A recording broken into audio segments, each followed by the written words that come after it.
नित्यानन्देश्वरसमारम्भां नित्यानन्देश्वरिमध्यमाम् अस्मदाचार्यपर्यन्तां वन्दे குருபரம்பராம். உங்கள் அனைவரையும் வணங்கி வரவேற்கின்றேன்.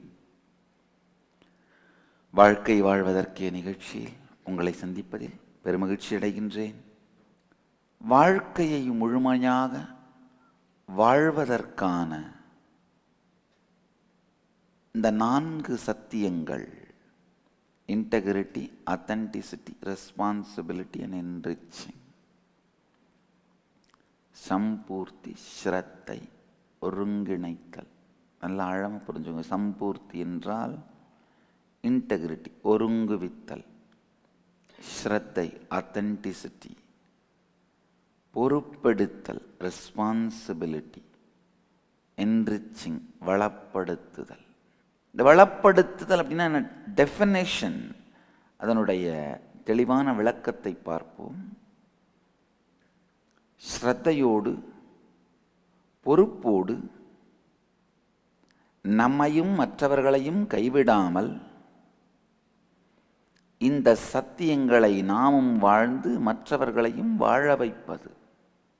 பதஞ்சலி ரொம்ப அழகா சொல்றாரு, மனித உடலெடுத்த எல்லோருக்குமே ஏதாவது ஒரு நேரத்தில் ஆன்மீக தேடுதல் உருவாயே தீரும், வைராக்கியம் வந்தே தீரும், நம்மை தாண்டின ஒரு சக்தியை தேடுதல் வந்தே தீரும். ஆனா மனித இனத்தினுடைய மக்கள் தொகையை கணக்கு பண்ணும் பொழுது 0.0001% கூட அதில் முழுமையடைவதில்லை. 700 கோடி பேரில் குறைஞ்சபட்சம் 650 கோடி பேருக்கு ஒரு முறையாவது தேடுதல் வந்தே தீருகிறது வாழ்க்கையில். ஆனால் அதில் ஒரு சிலர் மட்டுமே முழுமையடைகின்றார்கள். பதஞ்சலி சொல்றார், மிகப்பெரிய தடை என்ன? ஒரு பாதையை கடப்பதற்கு 1 கோடி பேர் துவங்குகின்றார்கள், ஆனால் ஓரிருவர் மட்டுமே குறிக்கோளை அடைகின்றார்கள். அப்படின்னும் பொழுது ஒரு மிகப்பெரிய தடை இருக்குதுன்னு அர்த்தம். என்ன தடை? உண்மையான தடை என்னன்னா, நம்மை நாமே கைவிட்டு விடுதல். நம்ம எல்லாருடைய வாழ்க்கையிலும் இருக்கிற பெரிய பிரச்சனை பணம் சார்ந்த, தொழில் சார்ந்த, வேலை சார்ந்த முடிவுகளாக இருக்கட்டும், பிஸ்னஸ் டெசிஷன்ஸாக இருக்கட்டும், இல்லை உறவுகள் சார்ந்த முடிவுகளாக இருக்கட்டும், இல்லை உடல் நலம் சார்ந்த முடிவுகளாக இருக்கட்டும். ஒரு மனிதனுடைய பல்வேறு பரிமாணங்களில் உடல் நலம் ஒரு பரிமாணம், மனநலம் ஒரு பரிமாணம், இனிமையான உறவுகள் ஒரு பரிமாணம், பொருளாதார வளம் ஒரு பரிமாணம், ஆன்ம திருப்தி ஒரு பரிமாணம். இந்த எல்லா பரிமாணங்களிலும் பார்த்தீங்கன்னா, எங்க நீங்க உங்களையே கைவிடுறீங்களோ அந்த பரிமாணத்தில் உங்களுக்கு அழிவு மாத்திரமே நடக்கும். அந்த பரிமாணத்தில் நீங்கள் மேம்படுவதில்லை. அந்த பரிமாணத்தில் நீங்கள் முழுமையடைவதில்லை. நம்மை கைவிடுதல், நம்மை சுற்றி இருப்பவர்களை கைவிடுதல், இதுதான் ஒரு மனிதனை அழிக்கின்ற மிகப்பெரிய குணம். ஆழ்ந்து கேட்கின்ற உணர்வோடு, உபனிஷத தன்மையோடு அமர்ந்து கேளுங்கள் என கேட்கும் பொழுது, கேட்டல் என்கின்ற உணர்வோடு கேட்பீர்களானால், இந்த ஒவ்வொரு வார்த்தையையும் உங்கள் வாழ்க்கையோடு ஒப்பிட்டு பார்த்து பார்த்து எங்கெல்லாம் இதற்கு பிறகு கடைபிடிக்கலாம் என்கின்ற தெளிவோடு இந்த வார்த்தைகள் உங்களுடைய பிரெயினில் ஆர்கைவ் ஆகிடும். நல்ல ஆழமாக புரிஞ்சுக்குங்க. ஏதாவது ஒரு இன்கம்ப்ளீஷன், செல்ஃபோன் அடிக்குது, காலிங் பெல் அடிக்குது, இல்லை வீட்டில் மற்றவங்க வேறு ஏதோ மியூசிக் கேட்குறாங்க, ஏதாவது ஒரு இன்கம்ப்ளீஷன்ஸோட உட்கார்ந்து கேட்டுட்டு இருந்தீங்கன்னா இந்த தத்துவங்கள் உங்கள் வாழ்க்கையில் அனுபவ ரீதியான சத்தியமாக மாறாது. அப்படி இல்லாம ஆழமான அந்த லிசனிங் ஸ்பேஸுக்குள்ள வந்து ஆழ்ந்து கேளுங்கள். கேட்கும் பொழுதே எந்தெந்த இடத்திலெல்லாம் உங்கள் வாழ்க்கையில் இந்த சத்தியங்களை அனுபவமாக மாற்றிக்கொள்ள முடியும்னு அந்த சிந்தனையோடு கலந்து இந்த கருத்துக்கள் உங்களுடைய மூளையில ஆர்கைவ் ஆயிடும், உங்க மூளையில பதிவு செய்யப்பட்டு விடும். அதுக்கு பிறகு நீங்கள் இந்த தத்துவத்தை வாழ வேண்டியதில்லை, இந்த தத்துவங்கள் உங்களை வாழும். ஆழ்ந்து உள்வாங்குங்கள். மேம்போக்காக சிந்தனை இல்லாது முடிவெடுத்தல். உண்மையில பார்த்தீங்கன்னா இந்த சிந்தனை இல்லாது முடிவெடுத்தல்ன்றது வேற ஒண்ணும் இல்லை, உங்க கண்ட்ரோல்ல இல்லாம டெசிஷன் எடுக்கிறது. ஏதோ ஒரு பயம், ஏதோ ஒரு கவலை, ஏதோ ஒரு குழப்பம், இந்த 3 பேரும் உட்கார்ந்து போர்ட் மீட்டிங் நடத்தி எடுக்கிற டெசிஷனை நீங்க வாழ்ந்துட்டு போறீங்க. எப்பொழுது உங்களுக்கு என்று எந்த தெளிவும் இல்லாது உங்களுடைய ப்ரெஃபரன்சஸ் இல்லாம முடிவுகள் நடப்பதற்கு அனுமதிக்கின்றீர்களோ, ஆழமா புரிஞ்சுக்குங்க, உங்களுடைய ப்ரெஃபரன்சஸ் இல்லாம நீங்க முடிவுகளை எடுக்க அனுமதிக்கும் பொழுது யாரோ எடுக்கின்ற முடிவுகளை நீங்கள் வாழுகின்றீர்கள். இந்த 5 பரிணாமம் உங்க வாழ்க்கையினுடைய மிகப்பெரிய 5 பரிமாணங்கள்: உடல் நலம், மனநலம், பொருளாதார வளம், உறவுகள், ஆன்ம திருப்தி. இந்த எந்த துறையிலும் நீங்கள் உங்களுடைய உணர்வை செலவிட்டு முடிவெடுக்காமல்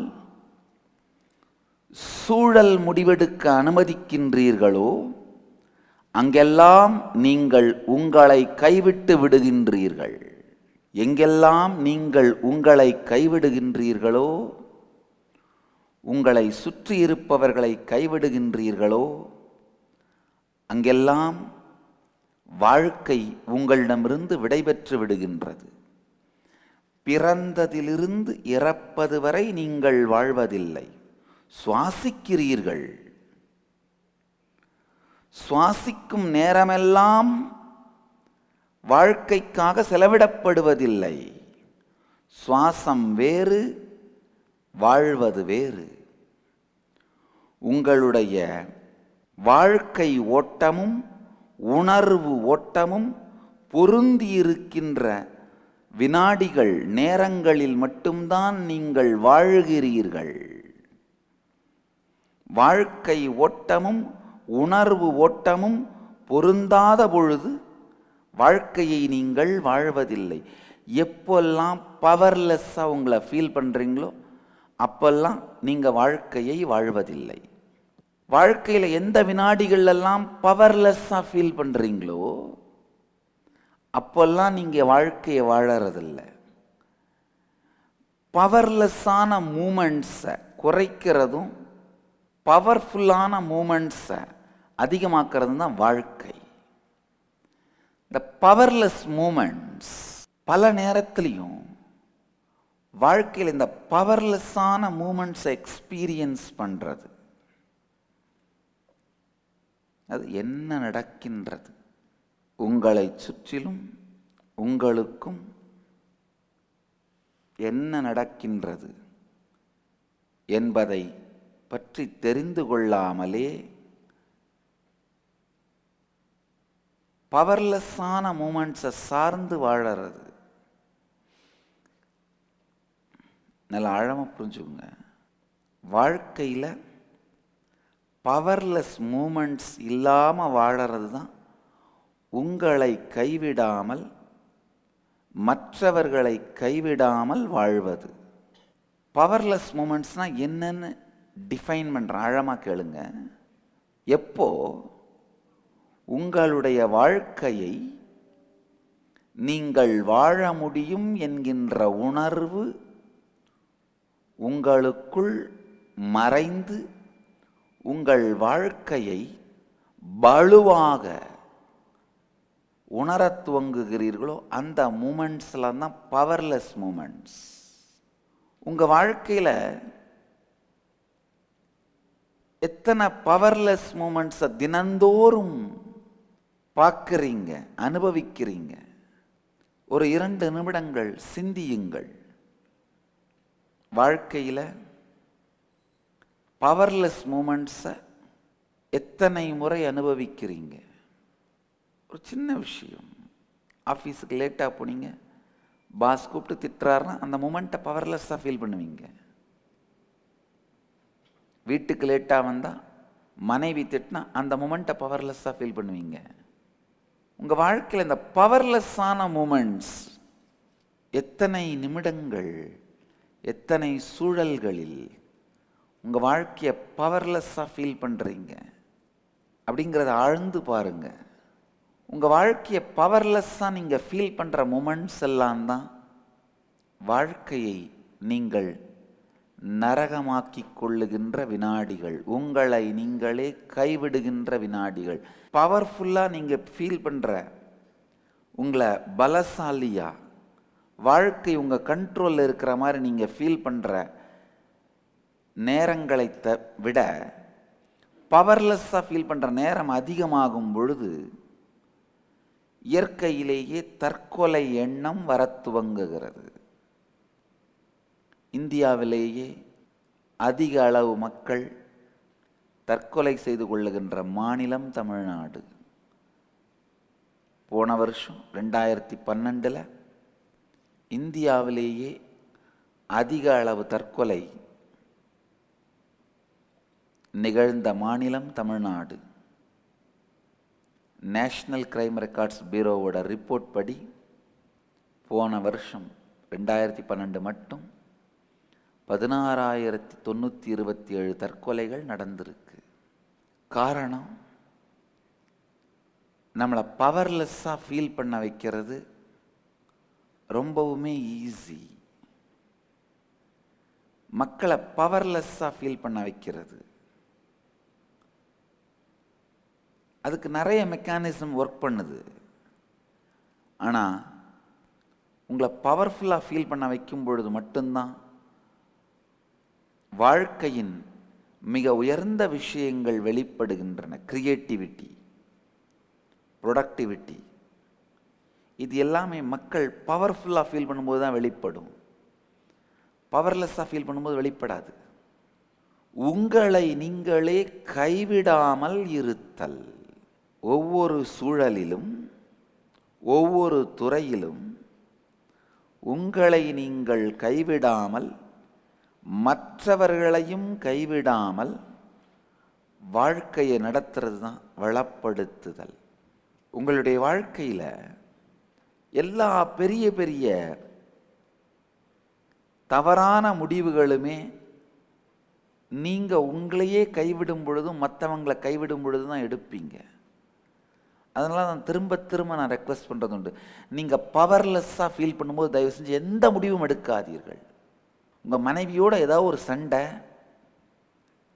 அந்த ஆர்கியூமெண்ட்டில் உங்களால் அவங்கள கன்வின்ஸ் பண்ண முடியலைன்னா, பவர்லெஸ்ஸாக ஃபீல் பண்ணுறீங்கன்னா, தயவு செஞ்சு அந்த நேரத்தில் எந்த முடிவும் எடுக்காமல் அமைதியோடு இருங்கள், ஒதுங்கி இருங்கள். இல்லைன்னா என்ன தோணுன்னா, உங்கள் மனம் என்ன பண்ணும், ஒரு சூழ்நிலை பவர்லெஸ்ஸாக நீங்கள் ஃபீல் பண்ணுற அந்த சூழ்நிலையில் கல்யாணம் ஆனதுலேருந்து இப்போ வரைக்கும் 20 வருஷமாகவே நீங்கள் பவர்லெஸ்ஸாகவே வாழறதா உங்களை நம்ப வைக்கும். கல்யாணம் ஆனதுலேருந்து 20 வருஷம் பவர்லெஸ்ஸாகவே இருக்கீங்க, பெரிய நரகம்னு நீங்கள் நம்பினீங்கன்னா உடனே என்ன பண்ணுவீங்க, இல்லைப்பா இது ஹை மெயின்டெனன்ஸ் வேண்டாம் அப்படின்னு தூக்கி போட்டுருவீங்க. அதே மாதிரி உங்கள் ஆஃபீஸில் ஏதோ ஒரு தப்பு நடந்து பாஸ் உங்களை ஃபயர் பண்ணுறாரு, அவரை உங்களால் லாஜிக்கலாக கன்வின்ஸ் பண்ண முடியலை, பவர்லெஸ்ஸாக ஃபீல் பண்ணுறீங்க. அப்படின்னும் பொழுது தயவு செஞ்சு அந்த சூழ்நிலையில் எந்த முடிவும் எடுக்காதீர்கள். அந்த சூழ்நிலையில் நீங்கள் எந்த முடிவு எடுத்தாலும் அது தவறாகத்தான் இருக்கும். நீங்கள் நினைக்கலாம், இல்லை இல்லை எனக்கு பெட்டர் சேலரி கொடுக்கறதுக்கு ஜாபுக்கு ஆள் இருக்காங்க, இல்லை நானே பிஸ்னஸ் ஆரம்பித்து நடத்துகிறேன். நல்லா புரிஞ்சுக்குங்க, நீங்களே பிஸ்னஸ் ஆரம்பிக்கிற முடிவாக இருந்தாலும், பெட்டர் சேலரி ஜாபுக்கு போகிற முடிவாக இருந்தாலும், நீங்கள் ஒரு பவர்ஃபுல்லாக ஃபீல் பண்ணுற ஒரு கம்ப்ளீஷன் ஸ்பேஸில் இருக்கும் பொழுது முடிவெடுத்தீங்கன்னா அந்த முடிவு உங்களை மேலும் மேலும் வளர்ச்சிக்கு கொண்டு செல்லும், வளர்வை தரும். ஆனால் இந்த பவர்லெஸ்ஸான மூமெண்ட்டில் ஒரு ஜாபை விட்டுட்டு, ஒரு கம்பெனியை தூக்கி போட்டுட்டு இன்னொரு வேலைக்கு போகிறது, இல்லை இன்னொரு வியாபாரத்துக்கு போகிறது அப்படின்னு ஆரம்பிச்சிங்கன்னா, உங்கள் வாழ்க்கையில் எப்பெல்லாம் பவர்லெஸ்ஸாக ஃபீல் பண்ணுறீங்களோ அப்போல்லாம் இந்த மாதிரி இருக்கிறத உதறி தள்ளுற பேட்டர்ன் உருவாயிடும். நான் பார்த்துருக்கேன் சில பேர் 3 மாதத்துக்கு ஒரு தரம் ஜாபை மாற்றிக்கிட்டே இருப்பாங்க, 6 மாதத்துக்கு ஒரு தரம் வீட்டை மாற்றிக்கிட்டே இருப்பாங்க, 1 வருஷத்துக்கு ஒரு தரம் யூஸ் பண்ணுற வெஹிக்கிளை மாற்றிக்கிட்டே இருப்பாங்க, 3 வருஷத்துக்கு ஒரு தரம் வீட்டுக்காரியை மாற்றிக்கிட்டே இருப்பாங்க. இந்த மாற்றிக்கொண்டே செல்லுதல், அது பார்த்தீங்கன்னா இந்த உங்களை நீங்களே கைவிடுதல், மற்றவர்களையும் கைவிடுதல்ன்ற அந்த பேட்டர்ன் டெவலப் ஆகும்போது தான் மாற்றிக்கிட்டே போவீங்க. இன்னொரு முக்கியமான விஷயம், இந்த உங்களை நீங்களே கைவிடுற பேட்டர்ன் உருவாயிடுச்சுன்னா அது ஒரு மேக்னட்டிக் ஃபீல்டு மாதிரி. இந்த இன்கம்ப்ளீஷன் மேக்னட்டிக் ஃபீல்டை கேரி பண்ணிட்டு போனீங்கன்னா எங்கே போனாலும் உங்களை தாக்குற நபர்களே உங்களை வாழ்க்கையில் சுற்றி வருவாங்க. உங்களை அப்யூஸ் பண்ணுறவங்களே உங்கள் வாழ்க்கையில் அட்ராக்ட் பண்ணுவீங்க. நீங்கள் என்ன ஸ்பேஸை கேரி பண்ணுறீங்களோ, இன்கம்ப்ளீஷன் மேக்னட்டிக் ஃபீல்டை கேரி பண்ணிங்கன்னா அந்த இன்கம்ப்ளீஷனையே தான் அட்ராக்ட் பண்ணுவீங்க. கம்ப்ளீஷன் மேக்னட்டிக் ஃபீல்டை கேரி பண்ணிங்கன்னா அதே மாதிரி அந்த கம்ப்ளீட் பீயிங்ஸை அட்ராக்ட் பண்ணுவீங்க. உங்கள் வாழ்க்கையை ஆனந்தமாக்குகின்ற, வளமாக்குகின்ற, உங்களுக்கு பலமாக நிற்கிற மனிதர்களையும் சூழல்களையுமே உங்கள் வாழ்க்கையில் அட்ராக்ட் பண்ணுவீங்க. நீங்கள் கம்ப்ளீட்டாக இருந்தீங்கன்னா உங்களை சுற்றி சூழ்நிலை, நபர்கள், மக்கள் எல்லாமே அந்த கம்ப்ளீட் ஸ்பேஸில் இருக்கவங்கள தான் அட்ராக்ட் பண்ணுவீங்க. நாம் இன்கம்ப்ளீஷனில் இருந்தோம்னா யாரை பார்த்தாலுமே நாமளும் அப்யூஸ் பண்ணுவோம், நம்மளையும் அப்யூஸ் பண்ணுறவங்களாவே அட்ராக்ட் பண்ணுவோம். என்னுடைய வாழ்க்கையில் நான் பலதரம் பார்த்துருக்கேன். காரணமே இல்லாமல் என்னை அப்யூஸ் பண்ண முயற்சி பண்ணுறவங்க, அவங்களுடைய சைக்காலஜிலாம் ஸ்டடி பண்ணி பார்ப்பேன். தெளிவாக எனக்கு தெரியும், அவங்களுக்குள்ள ஒரு ஆழமான இன்கம்ப்ளீஷனை கேரி பண்ணுறதுனால மற்றவங்க எல்லாரையும் அப்யூஸ் பண்ணி அவங்கள அப்யூஸ் பண்ணுற நபர்களாகவே அவங்க வாழ்க்கையில் அட்ராக்ட் பண்ணி இதே வாழ்க்கையை வாழ்ந்து வாழ்ந்து பழகினதுனால யார் கண்ணில் பட்டாலும் அவங்கள அப்யூஸ் பண்ண ஆரம்பிச்சிடுறாங்க. நல்லா ஆழமாக புரிஞ்சுக்கோங்க, நம்ம என்ன மேக்னட்டிக் ஃபீல்டை கேரி பண்ணுறோமோ அதையே தான் அட்ராக்ட் பண்ணுறோம், அதையே தான் மற்றவங்களுக்கும் கொடுக்குறோம். இந்த வளப்படுத்துதல் உண்மையில் பார்த்தீங்கன்னா நம்ம வாழ்க்கையில் எல்லாருமே வளப்படுத்திட்டு தான் இருக்கிறோம் மற்றவங்களை. ஆனால் என்ன, நம்மகிட்ட என்ன இருக்கோ அதை வச்சு வளப்படுத்திட்டு இருக்கோம். நம்மகிட்ட டிப்ரெஷன் இருந்தால் டிப்ரெஷனை கொடுக்கறது, தலைவலி இருந்தால் தலைவலியை கொடுக்கறது, துக்கம் இருந்தால் துக்கத்தை கொடுக்கறது, கன்ஃபியூஷன் இருந்தால் கன்ஃபியூஷனை கொடுக்கறது, ஈகோ இருந்தால் ஈகோவை கொடுக்கறது. நம்மகிட்ட என்ன இருக்கோ அதை மற்றவங்களுக்கு கொடுத்து வளப்படுத்துகிறோம். அது பல நேரத்தில் வளப்படுத்தலாம் மாறதில்லை, பயப்படுத்தலாம் மாறிடுது. வளப்படுத்தல் நல்லா ஆழமாக புரிஞ்சுக்குங்க. அன்கான்ஷியஸாக உங்களுடைய அன்கான்ஷியஸ் மேக்னட்டிக் ஃபீல்டை மற்றவங்களுக்கு கொடுக்கறத விட கான்ஷியஸாக உங்களை பில்டு பண்ணி உங்கள் கான்ஷியஸான மேக்னட்டிக் ஃபீல்டை மற்றவங்களுக்கு கொடுக்கறது தான் வாழ்க்கை. அதுதான் வளப்படுத்துதல். எப்படியா இருந்தாலும் மற்றவங்களோட உங்களுடைய மேக்னட்டிக் ஃபீல்டை பகிர்ந்துக்கிட்டே தான் போவீங்க. அன்கான்ஷியஸாக இருந்தீங்கன்னா துக்கத்தையும் துயரத்தையும் டிப்ரெஷனையும் பகிர்ந்துக்கிட்டே போவீங்க. கான்ஷியஸாக இருந்தீங்கன்னா ஆனந்தத்தையும் இனிமையையும் முழுமைத்தன்மையையும் பகிர்ந்துக்கிட்டே போவீங்க. நல்லா புரிஞ்சுக்குங்க. நீங்கள் எந்த உணர்வில் இருக்கீங்களோ அதே சார்ந்த விஷயங்களை தான் நீங்கள் அட்ராக்ட் பண்ணுவீங்க. நீங்கள் எந்த உணர்வை மற்றவங்களுக்கு கொடுக்குறீங்களோ அந்த உணர்வு தான் உங்களுக்குள்ளே இருக்கும். உங்களுக்குள்ளே இருக்கிற மேக்னெட்டிக் ஃபீல்டு தான் மற்றவங்களுக்கும் கொடுப்பீங்க. நீங்கள் எந்த மேக்னெட்டிக் ஃபீல்டில் இருக்கீங்களோ அதுதான் மற்றவங்ககிட்ட இருந்தும் உள்வாங்குவீங்க. தொடர்ந்து இந்த கொலை, கொள்ளை, கிரைம் இதையே இது சார்ந்த விஷயங்களையே படிச்சுட்டே இருக்கிற நபர்கள் பார்த்தீங்கன்னா வாழ்க்கையில் அதீதமான பயத்தோடையே வாழ்ந்து அந்த மாதிரி சூழ்நிலைகளையே வாழ்க்கையில் அட்ராக்ட் பண்ணுவாங்க. அதனால தான் சொல்கிறேன், தயவு செய்து தொடர்ந்து இந்த மஞ்சள் பத்திரிகைகளையே படிப்பதை நிறுத்தி விடுங்கள். பொழுதுபோக்குன்ற பெயரால் இந்த மஞ்சள் பத்திரிகைகளில் டேஸ்ட் பார்க்க ஆரம்பிச்சிட்டிங்கன்னா உங்களை அறியாமலே உங்கள் கான்ஷியஸ்னஸை ரொம்ப டேமேஜ் பண்ணிடுவீங்க. அதாவது ஒவ்வொரு மனிதனுக்குமே இந்த அடிப்படை உணர்ச்சிகள் மேலே ஒரு ஸ்பைசியான இன்ட்ரெஸ்ட் இருக்கும். காமம், வன்முறை, அந்த உணர்ச்சிகளை பூர்த்தி பண்ணுற மாதிரி எழுத்துக்களை எழுதுறது பேனா விபச்சாரம்னு சொல்வோம். இந்த மாதிரியான செய்திகளை உள்வாங்கி அதை அசைவோட்டு கொண்டிருந்தீர்களானால் உங்கள் கனவும் நனவும் அந்த மேக்னெட்டிக் ஃபீல்டை சார்ந்து இயங்க துவங்கும். அந்த மேக்னெட்டிக் ஃபீல்டை சார்ந்து உங்கள் கனவும் நனவும் இயங்க துவங்குமேயானால் உங்கள் வாழ்க்கையை நீங்களே நரகமாக்கிக் கொள்கிறீர்கள். ஒரு நியூஸை தெரிஞ்சுக்கிறது தப்பில்லை. ஆனால் இந்த பேனா விபச்சாரம் செய்பவர்களுடைய எழுத்துக்களை படிப்பது விஷங்குடிப்பதை விட மோசமானது. எந்த வார்த்தைகளும் எந்த மேக்னெட்டிக் ஃபீல்டை நாம் கேரி பண்ணிட்டு போகிறோமோ அதை தான் மற்றவர்களோடும் பகிர்ந்து கொள்வோம். எதை நீங்கள் கேரி பண்ணிட்டு போகிறீங்களோ அது சார்ந்து தான் இன்ஃபர்மேஷன்ஸ் உங்கள் லைஃப்பில் அட்ராக்ட் பண்ணுவீங்க. சில பேர் என்கிட்ட வந்து சொல்கிறது உண்டு, சாமி நான் 6 மாதமாக உங்களுடைய சத்சங்கெல்லாம் கேட்குறேன், 1 வருஷமாக உங்கள் புத்தகங்கள்லாம் படிக்கிறேன், ஆனால் எனக்கு என்ன தோணுது மொத்த உலகமே ஆன்மீகமயமாக மாறுதுன்னு. ஏன்னா உங்கள் புத்தகம் படிக்க ஆரம்பித்த பிறகு நிறைய ஆன்மீக புத்தகங்கள், ஆன்மீக வெப்சைட்ஸு, ஆன்மீக பத்திரிகை இதெல்லாம் நிறைய என் கைக்கு வருது. நிறைய அந்த ஆன்மீக சத்சங்கங்கள் கேட்குறேன், உலகமே ஆன்மீகமயமாயிட்டு இருக்கு அப்படின்வாங்க. நான் சொல்லுவேன், இல்லைங்கய்யா, நீங்கள் ஆன்மீகமயமாக மாறுறதுனால உலகமே ஆன்மீகமயமாக இருக்க மாதிரி தெரியும். அது சார்ந்த தொடர்புடைய விஷயங்களே உங்கள் வாழ்க்கையில் திரும்ப திரும்ப அட்ராக்ட் ஆகும். உங்கள் ஃப்ரெண்டு வந்து ஆன்மீக புத்தகம் ஏதாவது ஒன்று கிஃப்ட் பண்ணுவார், திடீர்னு உங்களுடைய இமெயில் பக்கத்தில் ஒரு ஸ்பிரிச்சுவல் வெப்சைட் பாப்பப் ஆகும். இல்லை திடீர்னு ஒரு ஸ்பிரிச்சுவல் சத்சங்கம் நடக்கும்போது தான் நீங்கள் சேனல் மாற்றுவீங்க, அந்த சேனல் திடீர்னு ஓப்பன் ஆகும். நீங்கள் ஆன்மீக தன்மையோடு மாறும் பொழுது உலகமே ஆன்மீகத்தில் வளர்வதைப் போல தோன்றும்.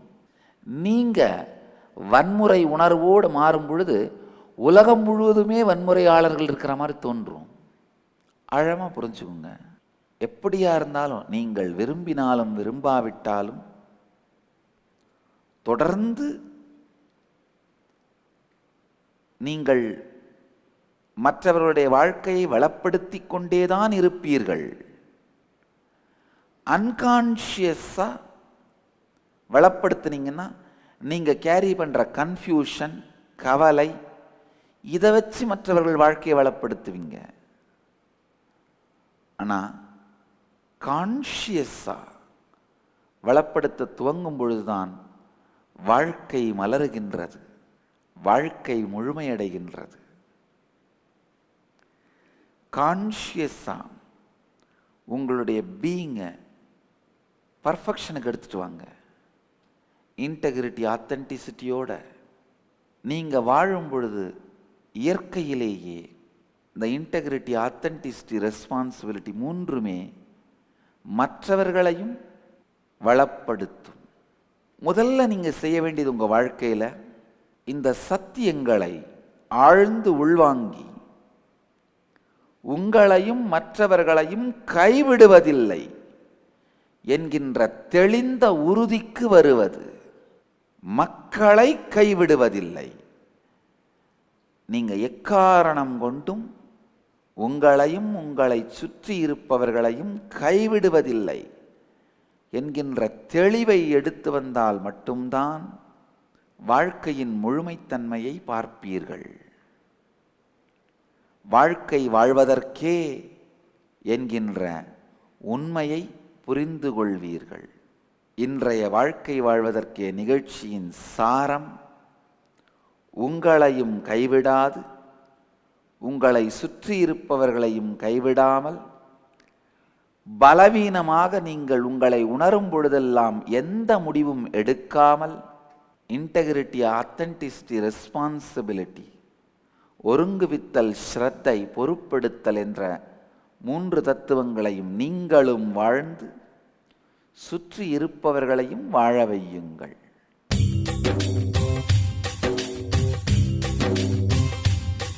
ஜீவன் முக்தி பிரதம் தேவம். பரமஹம்ச நித்யானந்தர் ஓர் வாழும் அவதார புருஷர். பிறப்பிலிருந்தே ஞான சக்தியை வெளிப்படுத்திய பிறவி யோகி. தமிழ், ஆங்கிலம், தெலுங்கு, கன்னடம், மலையாளம், ஹிந்தி, சமஸ்கிருதம், Gujarati, Oriya, Bengali, Marathi, French, Malay, Braille, Hebrew, Slovak, Croatian, Polish, Portuguese, Italy, German, Danish, Spanish, ரஷ்ய மொழி, சீன மொழி போன்ற 26 சர்வதேச மொழிகளில் 500க்கும் மேற்பட்ட புத்தகங்களை அருளியிருக்கும் அரிய எழுத்தாளர்.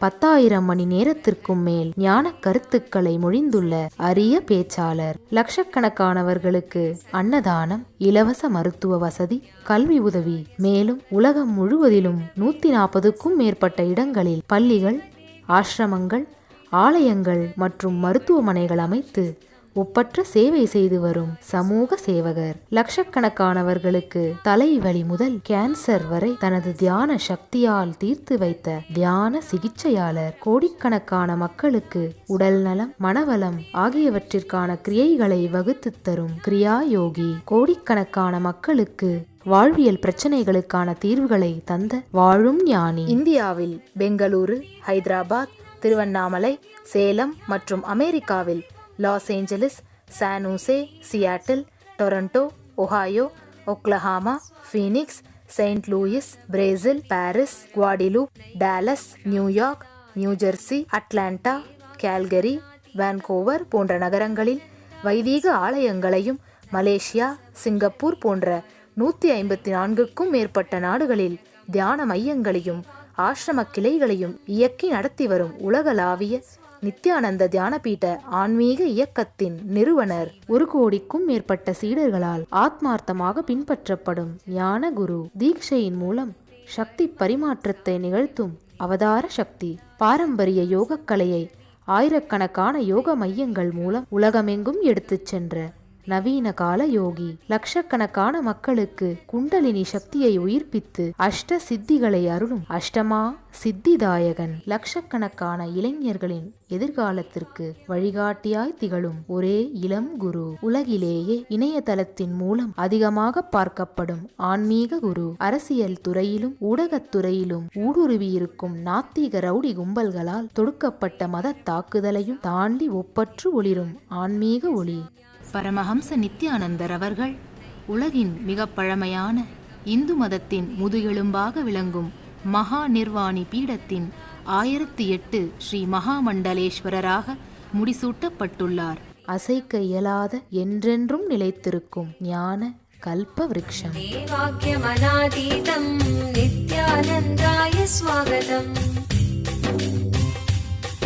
ஜீவன் முக்தி பிரதம் தேவம் क्षमापूर्णं जगद्गुरुं वन्दे परमहंसाख्यं नित्यानन्दाय स्वागतं. जीवन्मुक्तिप्रदं देवं क्षमापूर्णं जगद्गुरुं वन्दे परमहंसाख्यं नित्यानन्दाय स्वागतं.